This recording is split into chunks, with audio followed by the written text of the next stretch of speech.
साल 1990 एक रिपोर्ट बाहर आई और पूरे देश में जैसे भूचाल आ गया। सड़कों पर हंगामा, चौक चौराहों पर आगजनी, भारत की सियासत और समाज दो फाड़ हो चुका था।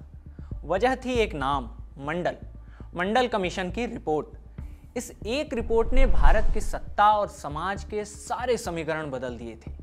इस रिपोर्ट को लिखने वाले शख्स का नाम था बिंदेश्वरी प्रसाद मंडल, यानी बीपी मंडल। लेकिन बीपी मंडल की कहानी सिर्फ एक रिपोर्ट लिखने तक सीमित नहीं थी। उनकी रगों में जो खून दौड़ रहा था उसमें बगावत की एक पुरानी विरासत थी। यह एक ही परिवार की दो पीढ़ियों की कहानी थी, जिन्होंने अपने अपने दौर की सबसे बड़ी ताकतों को चुनौती दी। पहली पीढ़ी के मुखिया थे रास बिहारी लाल मंडल, मुरहू रियासत का वो जमींदार जिसने 20वीं सदी की शुरुआत में अंग्रेजी हुकूमत से सीधी टक्कर ली, जिन्हें झुकाने के लिए अंग्रेजों ने एक दो नहीं बल्कि 120 से ज्यादा मुकदमे दायर कर दिए थे।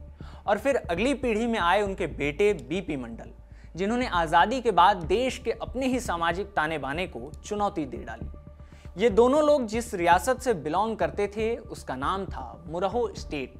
नमस्ते, मेरा नाम आकाश है और आप देख रहे हैं अलिफ लैला, जिसमें आज जानेंगे बिहार की मुरहू रियासत की कहानी।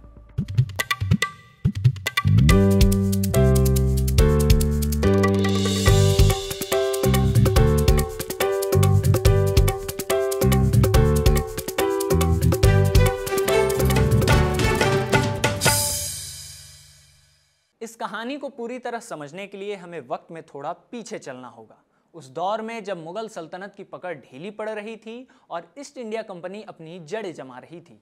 बात 1793 की है। बिहार में कोसी नदी का इलाका। गवर्नर जनरल लॉर्ड कॉर्नवालिस ने परमानेंट सेटलमेंट यानी स्थायी बंदोबस्त लागू किया। यह जमीन से लगान वसूलने का एक नया सिस्टम था। इसमें अंग्रेजों ने जमींदारों को जमीन का मालिक बना दिया और उनसे वसूले जाने वाले लगान की रकम हमेशा के लिए फिक्स कर दी। जमींदार किसानों से चाहे जितना वसूले, उसे अंग्रेजों को एक तय रकम ही देनी होती थी। लेकिन इसमें एक सख्त शर्त थी, जिसके तहत समय पर लगान न चुका पाने पर जमींदारी नीलाम हो जाती थी।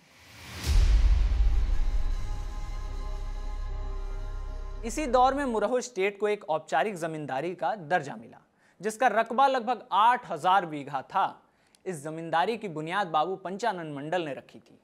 दिलचस्प बात यह कि उस दौर में जब उत्तर भारत की ज्यादातर बड़ी जमींदारियां राजपूत, ब्राह्मण या भूमिहार जैसी ऊंची जातियों के पास थीं, मुरहू स्टेट की नींव रखने वाला मंडल परिवार यादव यानी अहिर जाति से था।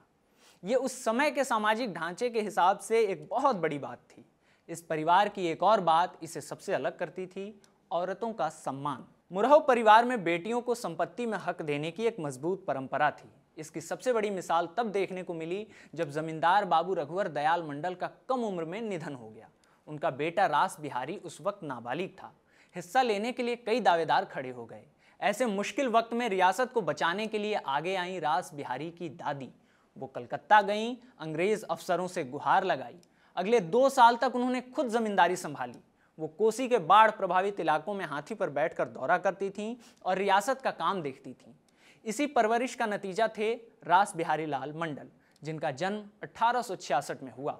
वो सिर्फ 11वीं तक पढ़े थे, लेकिन ज्ञान ऐसा कि 7 भाषाएं जानते थे: हिंदी, उर्दू, मैथिली, संस्कृत, फारसी, अंग्रेजी और फ्रेंच। रोज उनके बिस्तर के पास 3-4 अखबार रखे होते थे।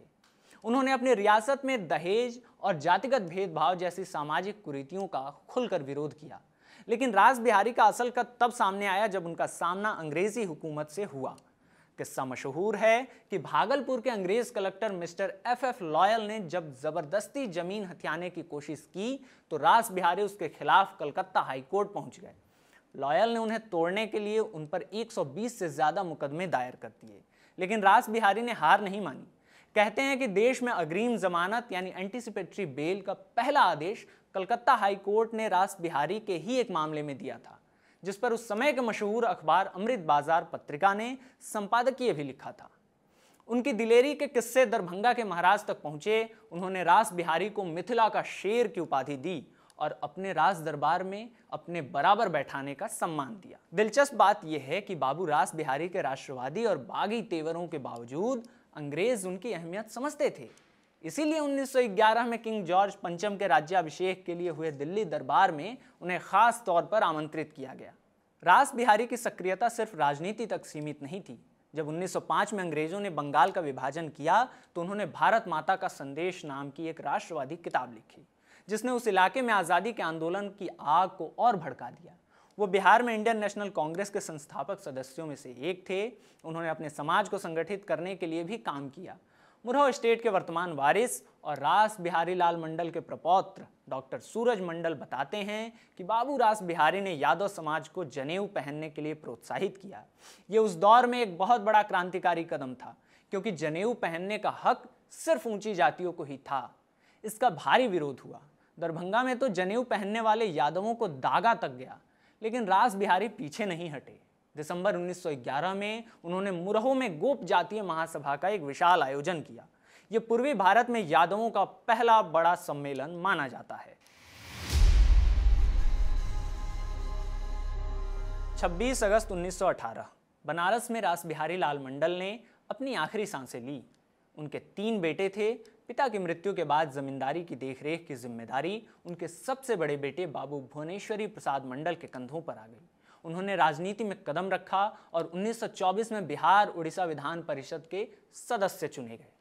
पिता की तरह उन्होंने भी शिक्षा को बहुत महत्व दिया। मधेपुरा में रास बिहारी हाई स्कूल उन्हीं की दान की हुई जमीन पर बना है। परंपरा को निभाते हुए उन्होंने भी अपनी बेटी शारदा देवी को 30 बीघा जमीन दी। वहीं रास बिहारी के दूसरे बेटे बाबू कमलेश्वरी प्रसाद मंडल सीधे सीधे आज़ादी के आंदोलन में कूद पड़े। 1937 में वो बिहार विधान परिषद के सदस्य बने और 1942 के भारत छोड़ो आंदोलन के दौरान उन्हें जयप्रकाश नारायण जैसे बड़े नेताओं के साथ गिरफ्तार कर जेल में डाल दिया गया। मुरहू की कहानी में सबसे अहम अध्याय लिखने का श्रेय जाता है रास बिहारी के तीसरे बेटे को। इनका नाम था बिंदेश्वरी प्रसाद मंडल, जिन्हें दुनिया आज बीपी मंडल के नाम से जानती है। मंडल ने सियासत की जमीन पर अपना पहला बड़ा कदम 1952 के बिहार विधानसभा चुनाव में रखा। कांग्रेस के टिकट पर उन्होंने मधेपुरा सीट से सोशलिस्ट पार्टी के कद्दावर नेता भूपेंद्र नारायण मंडल के खिलाफ चुनाव जीता। लेकिन बीपी मंडल के सियासी चरित्र का सबसे बड़ा इम्तिहान कुछ साल बाद हुआ। बिहार के पामा गांव में स्थानीय जमींदारों ने कुर्मी जाति के लोगों पर हमला कर दिया। उस वक्त बीपी मंडल सत्ताधारी कांग्रेस पार्टी के विधायक थे। उन्होंने अपनी ही सरकार के खिलाफ आवाज उठाने का फैसला किया। जब विधानसभा का सत्र चल रहा था तो उन्होंने पीड़ितों के लिए मुआवजे और दोषी पुलिस अफसरों पर कार्रवाई की मांग की। जब उनकी बात नहीं सुनी गई तो उन्होंने एक ऐसा कदम उठाया जिसने बिहार की सियासत में हलचल मचा दी। वो अपनी सीट से उठे, सत्ता पक्ष की बेंचों को पार किया और सीधा विपक्ष की बेंचों पर जाकर बैठ गए। इस एक घटना ने बीपी मंडल को पिछड़ों और शोषितों से जुड़े मुद्दों का एक निर्विवाद नेता बना दिया। बिहार की विधानसभा में उस दिन जो चिंगारी भड़की थी वो जल्द ही दिल्ली के तख्त तक पहुंचने वाली थी। पामा गांव की घटना ने बीपी मंडल को उसूलों की राजनीति करने वाले एक ऐसे नेता के तौर पर स्थापित कर दिया था जो पिछड़ों और शोषितों के लिए अपनी ही सरकार से टकरा सकता था। इस घटना के बाद उन्होंने कांग्रेस का हाथ छोड़ दिया और राम मनोहर लोहिया की संयुक्त सोशलिस्ट पार्टी में शामिल हो गए। लेकिन उनका सफर यहीं नहीं रुका। कुछ वैचारिक मतभेदों के बाद उन्होंने अपनी एक अलग पार्टी बनाई जिसका नाम था शोषित दल। और फिर आया साल 1968। बिहार की सियासत में एक ऐसा तख्ता पलट हुआ जो चला तो सिर्फ 47 दिन, लेकिन अपनी छाप हमेशा के लिए छोड़ गया। बीपी मंडल बिहार के 7वें मुख्यमंत्री बने। यह महज एक राजनीतिक फेरबदल नहीं था, यह एक ऐतिहासिक पल था। वो उत्तर भारत के पहले ऐसे मुख्यमंत्री थे जो पिछड़े समाज से आते थे। उनके मंत्रिमंडल में भी पहली बार ऊंची जातियों के मुकाबले पिछड़े वर्ग के मंत्रियों का दबदबा था। यह बिहार जैसे राज्य के लिए एक बहुत बड़ी सामाजिक क्रांति थी, जहां सदियों से सत्ता पर कुछ गिनी चुनी जातियों का ही कब्जा रहा था। हालांकि उनकी सरकार ज्यादा दिन नहीं चली। जब केंद्र की कांग्रेस सरकार ने भ्रष्टाचार के खिलाफ बने अय्यर कमीशन को हटाने का दबाव डाला तो उन्होंने मुख्यमंत्री पद से इस्तीफा दे दिया। मंडल का सीएम कार्यकाल छोटा रहा, लेकिन उनकी सबसे बड़ी भूमिका भी बाकी थी। एक दशक बाद 1978 में जब देश में मोरारजी देसाई के नेतृत्व में जनता पार्टी की सरकार बनी तो सामाजिक और शैक्षिक रूप से पिछड़े वर्गों की स्थिति का पता लगाने के लिए एक आयोग का गठन किया गया। इसी को ही हम आज मंडल कमीशन के नाम से जानते हैं और इसका अध्यक्ष बनाया गया मुरहू के बिंदेश्वरी प्रसाद मंडल को। इस कमीशन ने पूरे भारत का दौरा किया, हजारों लोगों से बात की और यह समझने की कोशिश की कि मौके की बराबरी का असली मतलब क्या होता है। अंत में एक रिपोर्ट तैयार की गई जिसकी शुरुआत में लिखा था, बराबरी सिर्फ बराबर वालों में होती है, गैर बराबर लोगों को बराबर मानना असमानता को और बढ़ावा देना है। इसी सोच के आधार पर कमीशन ने देश भर में 3743 जातियों की पहचान अन्य पिछड़ा वर्ग यानी ओबीसी के तौर पर की। 31 दिसंबर 1980 को कमीशन ने अपनी रिपोर्ट सरकार को सौंप दी। इसकी सबसे प्रमुख सिफारिश थी कि अन्य पिछड़ा वर्ग जिनकी आबादी देश में 52% आंकी गई थी, उन्हें केंद्रीय सरकारी नौकरियों और संस्थानों में 27% आरक्षण दिया जाए। 10 साल तक ये रिपोर्ट सरकारी अलमारियों में धूल फांकती रही। फिर आया 7 अगस्त 1990 का दिन। तत्कालीन प्रधानमंत्री वीपी सिंह ने मंडल कमीशन की सिफारिशों को लागू करने का ऐलान कर दिया। इस ऐलान के साथ ही देश में एक तूफान खड़ा हो गया। आरक्षण के पक्ष और विपक्ष में हजारों छात्र सड़कों पर उतर आए। इस एक फैसले ने भारत की राजनीति को हमेशा के लिए बदल दिया। देश मंडल और कमंडल के 2 ध्रुवों में बंट गया। बीपी मंडल का 1982 में ही निधन हो चुका था। वो अपनी रिपोर्ट का असर देखने के लिए जिंदा नहीं थे, लेकिन मुरहू के उस जमींदार के बेटे ने एक ऐसी वैचारिक चिंगारी छोड़ दी थी जिसने भारत के सत्ता के ढांचे को हमेशा के लिए हिला कर रख दिया। आज अगर आप बिहार के मधेपुरा जिले के मुरहू गांव जाएंगे तो आपको कोई आलीशान हवेली या जमींदारी का तामझाम नहीं मिलेगा। वक्त की धूल ने बहुत कुछ बदल दिया है।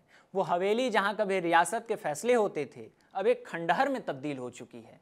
1950 के दशक में जब आज़ाद भारत की सरकार ने जमींदारी उन्मूलन कानून लागू किया, मुरहू स्टेट की हजारों एकड़ जमीन जो उनकी ताकत और रसूख का जरिया थी, अब सरकार के हाथ में थी।